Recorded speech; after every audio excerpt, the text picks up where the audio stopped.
Shalom Bapak Ibu Saudara, salam damai sejahtera dalam Tuhan Yesus Kristus. Renungan pagi hari ini berjudul Tuhan Yesus bukan prioritas.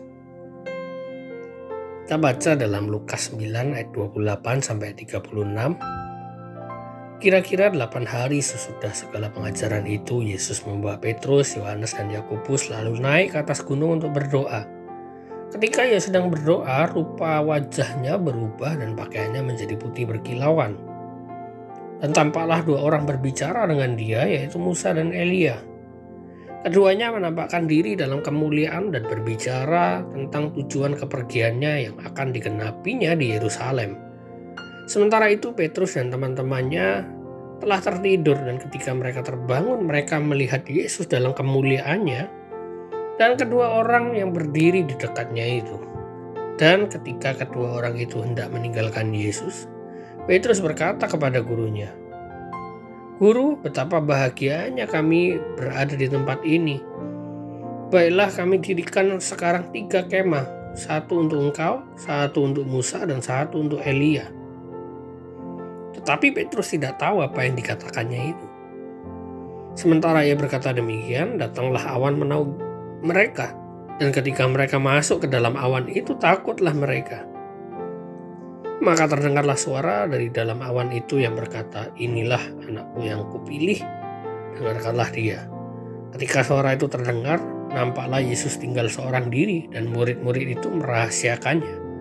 Dan pada masa itu mereka tidak menceritakan kepada siapapun apa yang telah mereka lihat itu. Bapak Ibu Saudara, kisah ini dimulai dari ucapan Tuhan Yesus kepada murid-muridnya bahwa di antara orang yang hadir di sini tidak akan mati sebelum melihat Anak Manusia datang sebagai Raja dalam kerajaannya, yang tercatat dalam Lukas pasal 9 ayat 27. Pada kisah itu, wajah Tuhan Yesus mengalami perubahan. Ini bukan sinar ilahi yang menerangi wajah Tuhan Yesus seperti yang dialami Musa, tetapi sinar ini berasal dari dalam diri Tuhan Yesus.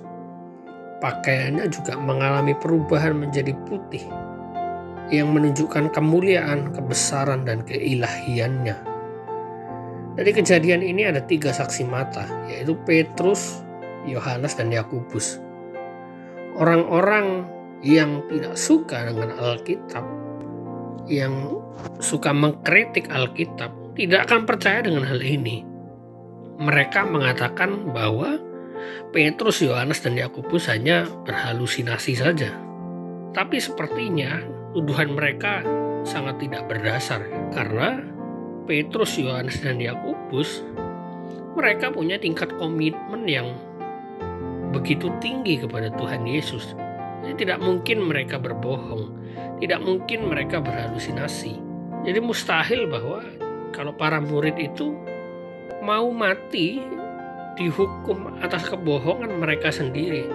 Karena kita tahu bahwa murid-murid itu mati dihukum untuk menyangkali semua kemesiasan Tuhan Yesus. Tapi kenyataannya mereka benar-benar rela mati. Artinya apa? Yang mereka alami, yang mereka lihat adalah peristiwa yang nyata dan bukan halusinasi. Nah, pada saat itu ada 2 orang, yaitu Musa dan Elia, yang keduanya juga dalam kemuliaan Allah. Yang begitu menarik dari kisah ini adalah Petrus itu melihat sesuatu yang spektakuler sehingga dia dengan spontan merespon ingin membuatkan tenda. Petrus sebenarnya dia tidak tahu apa yang harus dibicarakan, tapi Petrus memakai kesempatan ini untuk mengutarakan apa yang ada dalam hatinya. Ketika melihat sesuatu yang spektakuler, Petrus ingin ambil bagian dalam kejadian itu. Perkataan Petrus ini sebenarnya masih seperti kanak-kanak yang hanya mementingkan euforia, kesenangan, dan sesuatu yang spektakuler. Tapi di balik itu, Petrus tidak mengerti apa yang Tuhan Yesus hendak kerjakan. Petrus mengatakan, "Guru, betapa bahagianya kami berada di tempat ini. Baiklah, kami dirikan sekarang 3 kemah."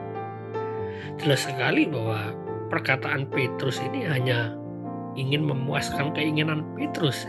Allah menyatakan langsung kepada Petrus pada saat itu, ya, bahwa tidak boleh menyenangkan keinginan daging, tetapi harus menyenangkan Tuhan.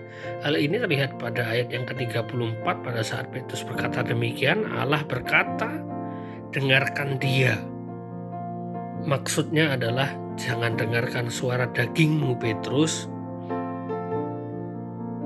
Karena Petrus dituntut untuk mendengarkan dan memperhatikan apa yang Tuhan Yesus katakan. Petrus ingin membangun 3 tenda. 1, dia membuat untuk Tuhan Yesus. 2, untuk Musa. 3, untuk Elia. Jadi Petrus ini sebenarnya ingin memberikan Tuhan Yesus suatu prioritas, bahwa Tuhan Yesus nomor 1, Musa nomor 2, Elia nomor 3. Tapi Bapa yang di sorga ini mengerti bahwa tidak ada tempat nomor 2 dan nomor 3 yang harus kita letakkan sebelum Tuhan Yesus. Karena Bapa itu hanya ingin hanya Yesus saja, dan Yesus satu-satunya. Maka Yesus itu bukan prioritas. Jadi hal ini jangan dipandang untuk merendahkan Musa dan Elia. Tapi pandanglah hal ini sebagai semata-mata untuk memuliakan Yesus sebagai Tuhan. Banyak orang Kristen berpikir menempatkan Tuhan Yesus di urutan nomor 1 itu baik. Tapi Bapa yang di surga tidak menghendaki demikian. Bapa hanya ingin Yesus saja, dan tidak ada yang lain, hanya Yesus saja. Jadi Bapak Ibu Saudara, perlu kita ketahui bahwa kisah ini bukan kisah yang halusinasi, tapi kisah yang nyata. Dan dalam kisah yang nyata ini tersirat bahwa, dan dalam kisah nyata ini Bapa ingin berpesan kepada kita semua bahwa Tuhan Yesus itu bukan prioritas. Mari kita jadikan Tuhan Yesus itu bukan sebagai urutan prioritas. Oh, Tuhan Yesus nomor 1, keluarga nomor 2, pelayanan nomor 3, pekerjaan nomor 4, dan seterusnya. Tapi jadikanlah Tuhan Yesus sebagai satu-satunya.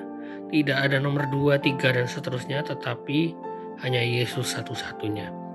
Bahayanya jika kita menaruh Tuhan Yesus sebagai prioritas adalah ketika Tuhan Yesus dalam prioritas kita ditempatkan di nomor 1 dan kita sudah selesai, misalnya selesai melayani Tuhan, selesai taat, wah, kita boleh melakukan yang kedua, ketiga, dan keempat. Akhirnya dengan begitu kedagingan kita akan melupakan Tuhan, dan tidak sedikit orang jatuh dalam dosa ketika mereka melupakan Tuhan. Itulah bahayanya menempatkan Tuhan Yesus sebagai prioritas. Maka Bapak berpesan bahwa Tuhan Yesus bukan prioritas, jadikan dia hanya satu-satunya. Tuhan Yesus memberkati.